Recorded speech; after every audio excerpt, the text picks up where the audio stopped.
So there are three medication classes that are the most effective when treating depression, and these are SSRIs, SNRIs, and atypical antidepressants. We're going to be discussing just some information on them and common questions and some specific examples of patients starting them, and also just going over general knowledge about antidepressants.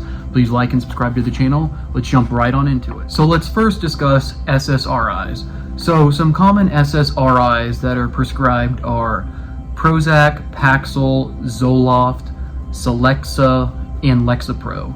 Very common SSRIs that are prescribed. And these are generally first choice medications too. There are minimal side effects a lot of times, and if patients have never had antidepressants in their past, this is typically the first route they would go. However, there are some specific considerations with that can go into it, but I won't go too deep into that right now. But first and foremost, with SSRIs, remember they're a first choice, and also what they do is they raise the amount of serotonin that's available for the brain to use. And typically what serotonin, what they think it does most in regards to depression is it helps regulate your mood. That's the big thing. And once again, minimal side effects. Typically SSRIs take anywhere from 2 weeks to start noticing some relief, but 4 to 8 weeks for the medication to be considered completely effective, or do I need to start another medication? Typically 8 weeks. It would typically 4 to 8 weeks for anyone who isn't notice anything or is having side effects from it.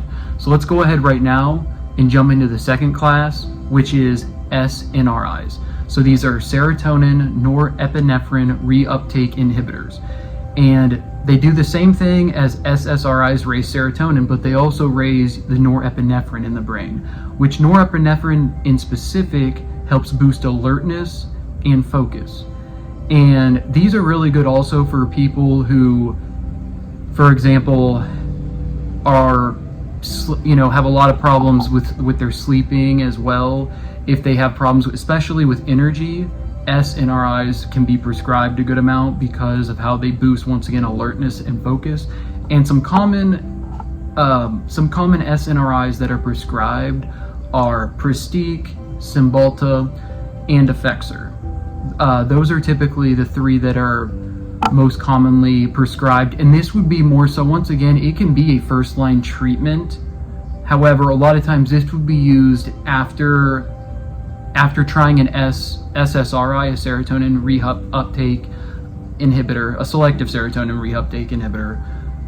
But also there can be some special considerations that come with this. For example, one big one for considerations if somebody needs an SNRI is if they have chronic pain, because one thing we do know is sometimes with that norepinephrine can assist in chronic pain, so an SNRI would be something that a lot of times or can be used in consideration. So this is why it's very important to tell your doctor, obviously, not only how you're feeling if you're feeling depressed, but they need to know your physical history as well. If you're having, for example, for a male, if you're having ED, erectile dysfunction, that also brings into some special considerations, which I'm going to talk about in a second. So that's the second class, is SNRIs. The third class, so this one is a little bit different, but they're atypical antidepressants. And they're called atypical because they don't fit into other depression classes or med classes in general. And the three most common ones prescribed are, number one is trazodone, number two would be Remeron, and number three would be Wellbutrin. Once again, they're not fully understood, but we do know some specific things about these medications. For example, we know that Wellbutrin and Remeron are effective as SSRIs and SNRIs.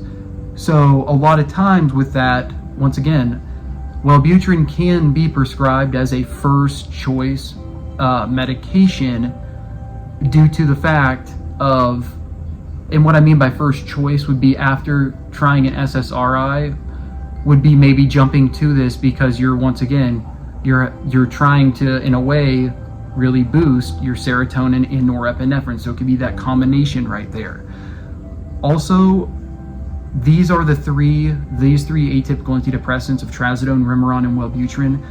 These are the top 3 atypical antidepressants that are used, once again, based off of side effects. There's other ones that can be prescribed as well. But another thing I wanted to briefly speak on is sometimes trazodone can be in conjunction, being an atypical can be in conjunction with an SSRI or an SNRI or an SNRI, due to the fact that, let's say they're taking, let's throw a medication out there, let's just say, let's say they're taking Prozac, or they're taking even Effexor. Sometimes if it's causing a lot of alertness and boost in mood, trazodone can be used because it can help treat depression, and it also really helps people who have insomnia.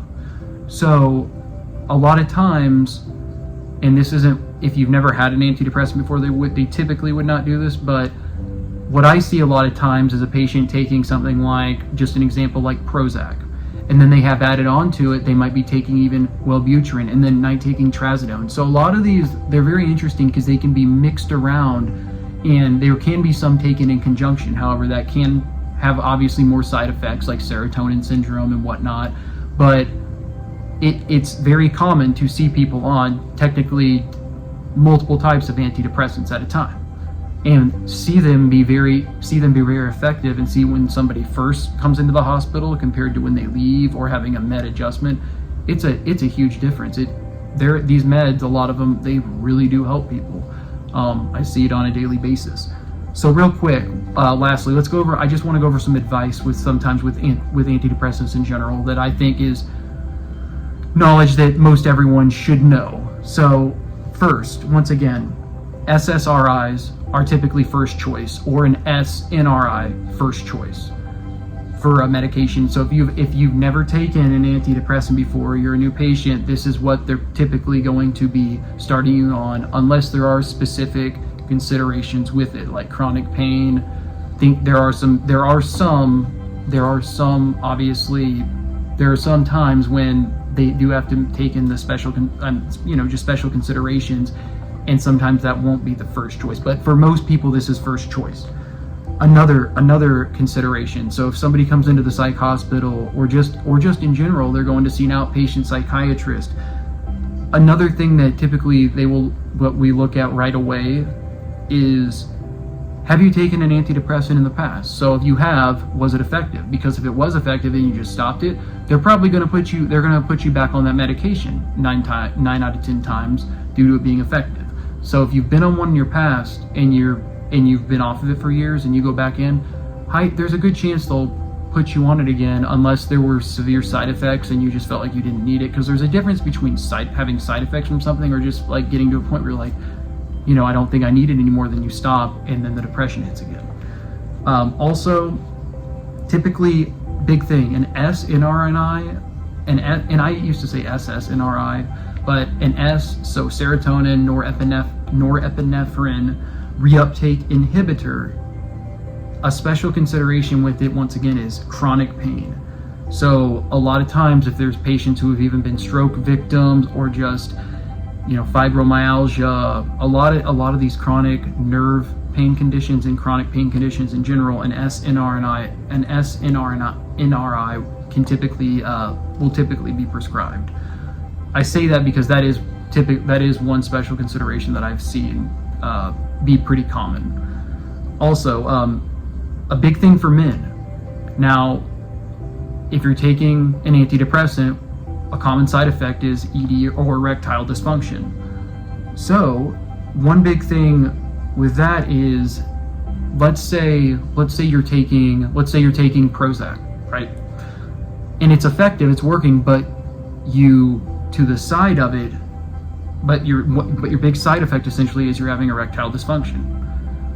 A lot of times they won't take you off that med, they'll put another med in conjunction with it. So like a big one is Wellbutrin. Wellbutrin assists a lot of times for patients with erectile dysfunction, so that'd be a consideration where they put you on, you've been on an antidepressant, then it's working, but you're having this specific side effect, they'll typically put you on Wellbutrin due to it helping with mood and alertness, which helps also stimulate your sympathetic nerve system, at the same time helping relax your parasympathetic nervous system, to really make it where the ED is very minimal, or even it's essentially treated. So outside of that, once again, last thing, trazodone. Trazodone is huge for sleep.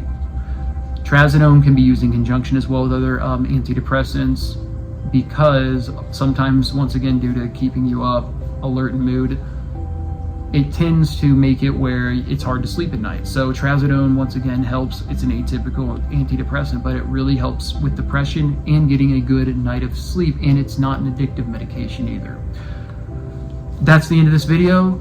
I love you all. Please like and subscribe to the channel. The next video will be about opiate and opioid detox in the psychiatric setting, and some common questions about it, and just discussing it in general, some different medications used to treat it. But like and subscribe, I greatly appreciate it. Check out my playlist of 365 days of running, and just check out any other videos you're interested in. Obviously, this is the Daily Dose of Mental Health, everything mental health related, plus physical health and exercise. I love you all. Let's have a great week.